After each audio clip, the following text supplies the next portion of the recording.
تو نمازوں کو بنانا، جس ہماری نماز بن گئی تو یہ نماز ساری زندگی بنا دے گی۔ اس لیے قیامت میں سب سے پہلے نماز کا حساب ہوگا۔ اس لیے بھائی ہم دعوت کے کام پر بھی کھڑا کریں اور پوری کوشش کریں کہ بستی والوں میں سے کوئی بھی بے نمازی نہ رہے۔ ہم چاہتے ہیں کہ ہمارے سارے شعبوں میں درستی آ جائے تو نماز پر ڈال دیں، کیونکہ نماز اللہ کا اتنا بڑا امر ہے کہ انسان سب چیزوں کو چھوڑ کر، سب چیزوں کا خیال چھوڑ کر، اپنے آپ کو نکال کر اللہ کے سامنے کھڑا ہوتا ہے۔ 5-10 منٹ کا یہ عمل ہے، دل بھی اللہ کی طرف ایسے عبادت کرو جیسے کہ گویا تم اپنی آنکھوں سے اللہ کو دیکھ رہے ہو۔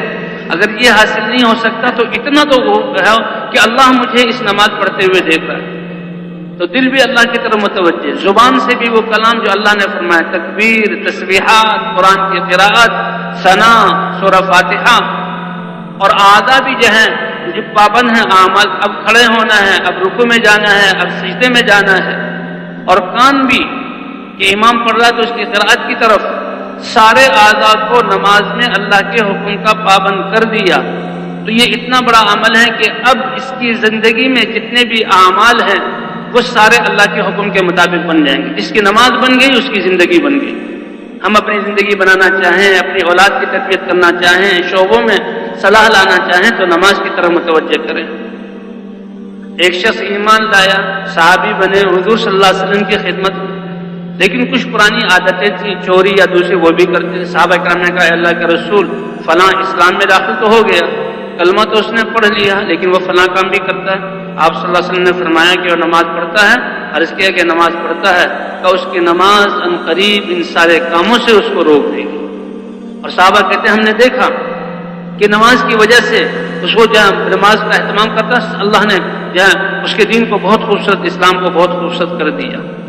اور قیامت میں سب سے پہلے نماز کا حساب، جس کی دیکھو اس کی نماز، اگر اس کی نماز اچھی نکل آئی تو یہ دلیل ہے اس کے باقی اعمال بھی اچھے ہیں، اور خدا نہ خواستہ اگر نماز خراب ہو گئی تو اس کے باقی اعمال بھی بگڑیں گے۔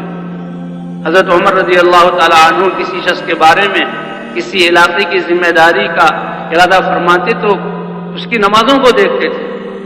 اس لیے بھائی ہم نے فرض نمازوں کا بھی اہتمام کرنا، صف اولیٰ میں پڑھنا، تکبیر اولیٰ کے ساتھ پڑھنا، اسی طرح تہجد کی نماز پڑھنا۔ اور جیسے ہم یہ بیان کر رہے ہیں کہ کرنے والے اللہ ہیں اور اللہ سے مانگنا ہے، اللہ اپنی قدرت سے کاموں کو بناتے ہیں، اسی طرح ہم نے بھی اپنی حاجات اور حالات کے وقت نمازوں کو پڑھنا۔ وَاسْتَعِينُوا بِالصَّبْرِ وَالصَّلَاةِ، اللہ کی مدد چاہو نماز اور صبر کے ذریعے۔ نماز، اور جب بھی کوئی حاجت پیش آ جائے فوراً نماز کی طرف متوجہ، اپنے گھر والوں کو نماز کی طرف متوجہ کریں۔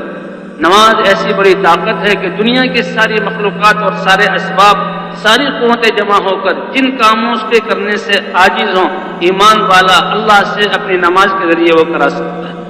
نماز کے ذریعے حضور صلی اللہ علیہ وسلم کلما حزبہ امر فزع الی الصلاۃ، جب کبھی بھی حضور صلی اللہ علیہ وسلم کو کوئی پریشانی آتی تو فوراً نماز کی طرف دوڑتے تھے۔ غزوہ بدر کے موقع پر حضور صلی اللہ علیہ وسلم تو وہ 40 آدمیوں کا قافلہ جو سامان تجارت لے جا رہا تھا اس کو لینے کے لیے حضور صلی اللہ علیہ وسلم چلے، لیکن اللہ نے اپنی قدرت کو ظاہر کرنا تھا۔ غزوہ بدر کے مقام پر 1000 مکے کے جنگجو پورے ہتھیاروں سے مسلح ہو کر وہ سامنے آ گئے۔ تو حضور صلی اللہ علیہ وسلم کہ حضرت ابوبکر صدیق رضی اللہ تعالیٰ عنہ فرماتے ہیں کہ ہم نے حضور صلی اللہ علیہ وسلم کے لیے ایک جھونپڑا بنایا، آپ صلی اللہ علیہ وسلم، عریش کہتے ہیں عربی میں، آج وہاں مسجد عریش کے نام سے بہت بڑی مسجد، اور حضور صلی اللہ علیہ وسلم اللہ کے سامنے نماز میں کھڑے ہو گئے اور رو رہے ہیں اور آنسو بہ رہے ہیں۔